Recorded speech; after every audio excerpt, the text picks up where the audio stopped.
2. Forgiveness to destroy. Forgiveness to destroy has many forms, being a weapon of the world of form. Not all of them are obvious, and some are carefully concealed beneath what seems like charity. Yet all the forms that it may seem to take have but this single goal. Their purpose is to separate and make what God created equal different.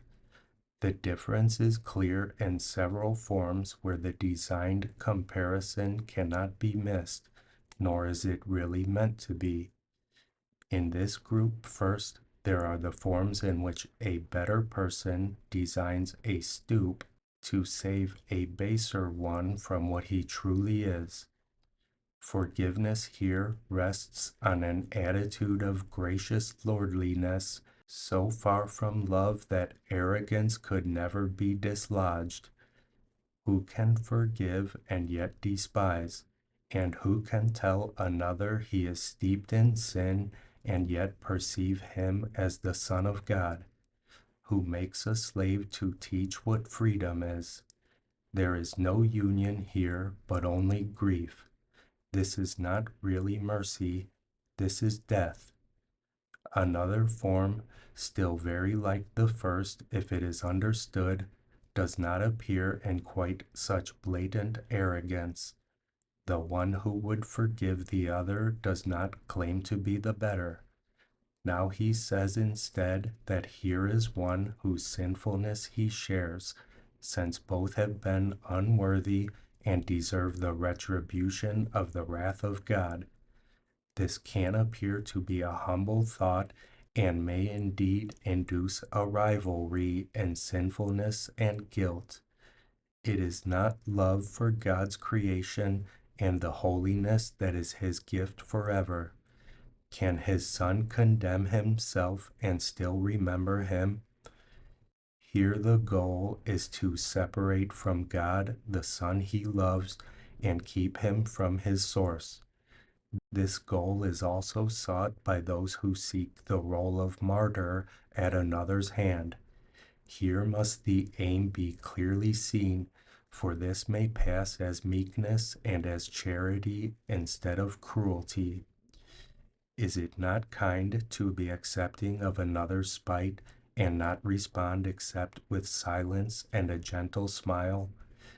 Behold how good are you who bear with patience and with saintliness the anger and the hurt another gives, and do not show the bitter pain you feel. Forgiveness to destroy will often hide behind a cloak like this. It shows the face of suffering and pain in silent proof of guilt and of the ravages of sin. Such is the witness that it offers one who could be Savior, not an enemy. But having been made enemy, he must accept the guilt and heavy laid reproach that thus is put upon him. Is this love, or is it rather treachery to one who needs salvation from the pain of guilt? What could the purpose be except to keep the witnesses of guilt away from love? Forgiveness to destroy can also take the form of bargaining and compromise. I will forgive you if you meet my needs, for in your slavery is my release. Say this to anyone, and you are slave, and you will seek to rid yourself of guilt in further bargains which can give no hope, but only greater pain and misery. How fearful has forgiveness now become, and how distorted is the end it seeks. Have mercy on yourself who bargains thus. God gives and does not ask for recompense. There is no giving but to give like him. All else is mockery. For who would try to strike a bargain with the Son of God and thank his Father for his holiness? What would you show your brother? Would you try to reinforce his guilt and thus your own? Forgiveness is the means for your escape. How pitiful it is to make of it the means for further slavery and pain. Within the world of opposites, there is a way to use forgiveness for the goal of God and find the peace He offers you. Take nothing else, or you have sought your death and prayed for separation from yourself. Christ is for all because He is in all.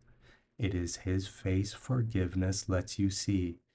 It is His face in which you see your own. All forms forgiveness takes that do not lead away from anger, condemnation, and comparisons of every kind are death, for that is what their purposes have set. Be not deceived by them, but lay them by as worthless in their tragic offerings. You do not want to stay in slavery. You do not want to be afraid of God. You want to see the sunlight and the glow of heaven shining on the face of earth, redeemed from sin and in the love of God. From here is prayer released along with you. Your wings are free, and prayer will lift you up and bring you home where God would have you be.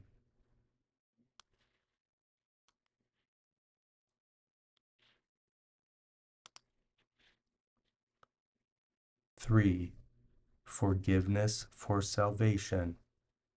Forgiveness for salvation has one form and only one. It does not ask for proof of innocence nor pay of any kind. It does not argue nor evaluate the errors that it wants to overlook. It does not offer gifts in treachery nor promise freedom while it asks for death. Would God deceive you?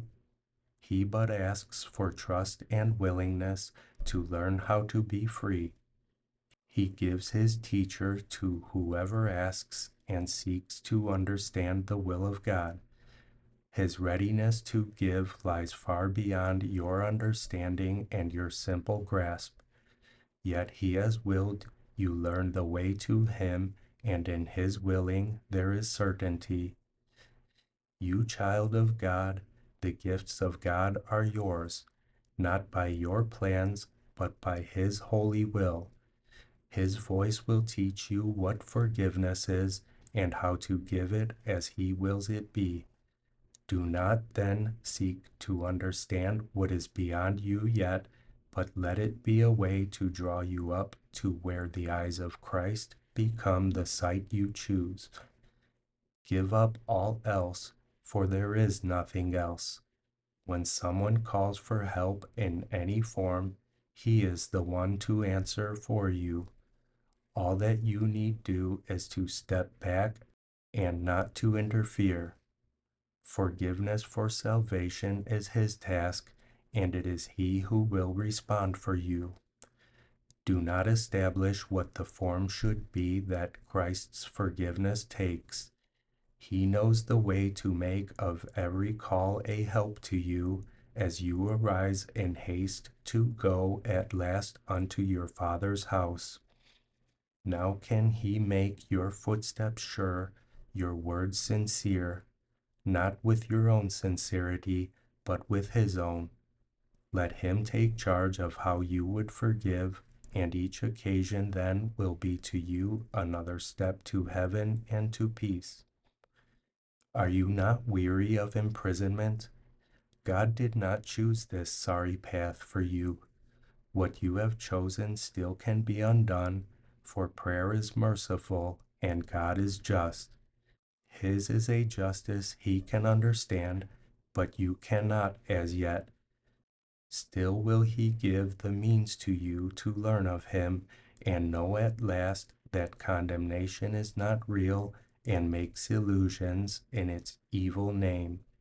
And yet it matters not the form that dreams may seem to take. Illusions are untrue. God's will is truth, and you are one with him in will and purpose. Here all dreams are done. What should I do for him, your holy Son? should be the only thing you ever ask when help is needed and forgiveness sought. The form the seeking takes you need not judge, and let it not be you who sets the form in which forgiveness comes to save God's Son. The light of Christ in him is his release, and it is this that answers to his call. Forgive him as the Christ decides you should, and be his eyes through which you look on him and speak for him as well. He knows the need, the question, and the answer. He will say exactly what to do in words that you can understand and you can also use. Do not confuse his function with your own. He is the answer, you the one who hears. And what is it he speaks to you about? About salvation and the gift of peace, about the end of sin and guilt and death, about the role forgiveness has in him. Do you but listen, for he will be heard by anyone who calls upon his name and places his forgiveness in his hands. Forgiveness has been given him to each, to save it from destruction and to make the means for separation, sin, and death become again the holy gift of God. Prayer is his own right hand, made free to save as true forgiveness is allowed to come from his eternal vigilance and love. Listen and learn, and do not judge. It is to God you turn to hear what you should do. His answer will be clear as morning, nor is his forgiveness what you think it is. Still does he know, and that should be enough. Forgiveness has a teacher who will fail in nothing. Rest a while in this. Do not attempt to judge forgiveness, nor to set it in an earthly frame.